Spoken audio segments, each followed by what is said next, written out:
Last boss on Necrotic Wake, he's got a cool name, Nalthor the Rimebender. He's also got some abilities that are cool if you catch my drift. The Frozen Binds ability. This is a root, and long story short, it complicates just about everything else on the encounter. Blizzard designed a very interesting mechanic here because on its own, it's not particularly difficult, but it can force errors from the group that can lead to more than one type of mistake. I'm going to show you here today how to completely eliminate that, and all it's going to take is having a Paladin specifically in your group, but there are other options as well. Let's take a look at what we have here right out of the gate.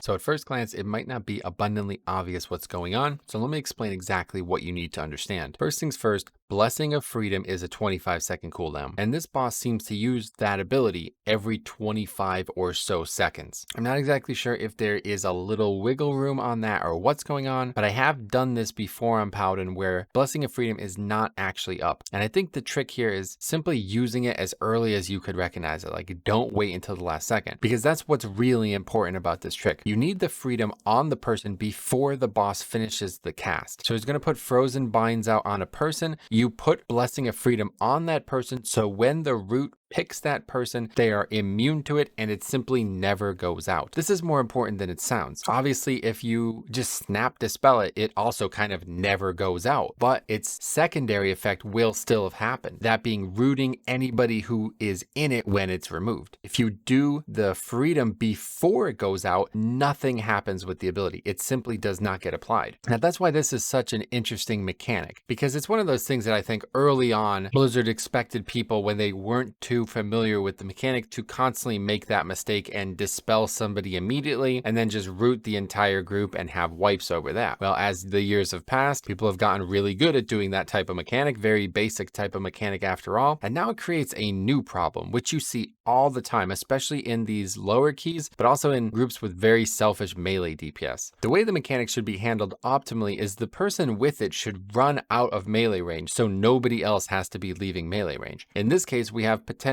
4 people in melee range. So if one of us get it, the other 3 would then have to vacate. Obviously, it's better for that first person to simply vacate, get dispelled, and then come back themselves. And that's not necessarily a mechanical mistake, it's just an optimization mistake. One of the great things about Mythic Plus, there's so much room for that type of thing. Well, we can take that variable out of the equation entirely just by having a single paladin in the group. Now, getting other paladins to do it, it's not going to be something you can probably convince them to do, because it's a lot harder to recognize than it might look as well. You don't have a lot of time. Like I said, you really only have a 1 to 2 second window to get this spell used, and if you don't have a specific weak aura, you might not even realize that it's happening. Ever since Legion, there's been a lot of mechanics that target players, and it's really important to know they're about to get targeted. A lot of that in BFA too. Like, if you just knew the person was about to get hit by the big mechanic that they're about to get hit by, especially as the healer or even the tank, you might be able to help them survive. So this weak aura has not been super needed in Shadowlands, but I've still been using it the whole time. Basically, all it does is whenever some enemy is casting a spell at one of your group mates, it will put it on your raid frames. Now, this should work right out of the gate, but I do want to tell you 2 things about it. One, if you're silly like me and you have 2 raid frames up, it's a mess. It doesn't work very well at all. I had to do a lot of customization to get it to work, period. But obviously, very, very, very few people have 2 sets of raid frames up on their screen like I do. The other thing is it plays a really obnoxious noise. I've turned that off. That's very easy. That's just in the settings. You can go in there and look for the audio stuff, and you can just remove that if you want as well. But as you see here, there's all kinds of customization features. It's actually a really good concept for a weak aura, and it's pretty easy to actually customize to be yourself. All you have to do is just keep adding spell IDs for any spell. So if you ever want to add anything that gets added to the game and this hasn't been updated, obviously this hasn't been updated since 9.0 January 7th, 2021. So there's nothing in here from Tazavesh, but any type of weak aura like this, I'm sure there's others out there as well that will do it. We'll give you the info you need. The big thing is just knowing the spell is on a specific person well in advance. Now, if you're really mentally dexterous, you can potentially just tell that by looking on the screen. But for me, especially when I'm playing these alts, it's really helpful to see something on the raid frames, because then you see in the footage the icon of the spell on the raid frame, and then freedom just goes right on top of that. One way or the other, it's incredibly crucial that you do not end up being late with the freedom, and that's why this weak aura is so important.